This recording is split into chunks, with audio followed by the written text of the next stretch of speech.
ये हमारे धीरू भाई हैं जो कि वीडियो शूट कर रहे हैं। थोड़ा इधर देखिए, थोड़ा दांत दिखाइए, दांत दिखाइए। ई देखिए इधर पे हमारे डांसर परवेश भाई, इन्हीं का रील शूट हो रहा है। तो गाड़ी आके डिस्टर्ब कर दे रही इसी में।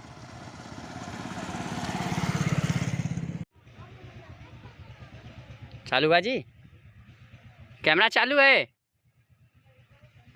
देखिए रील शूट हो रही है।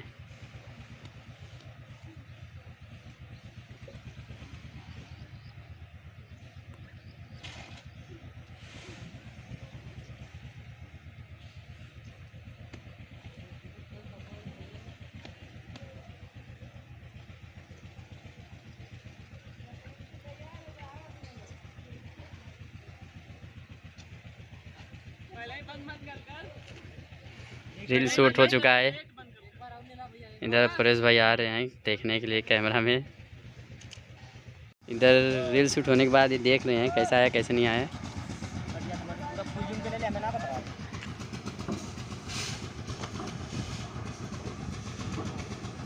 शॉट सही नहीं आया था तो एक बार शॉट फिर से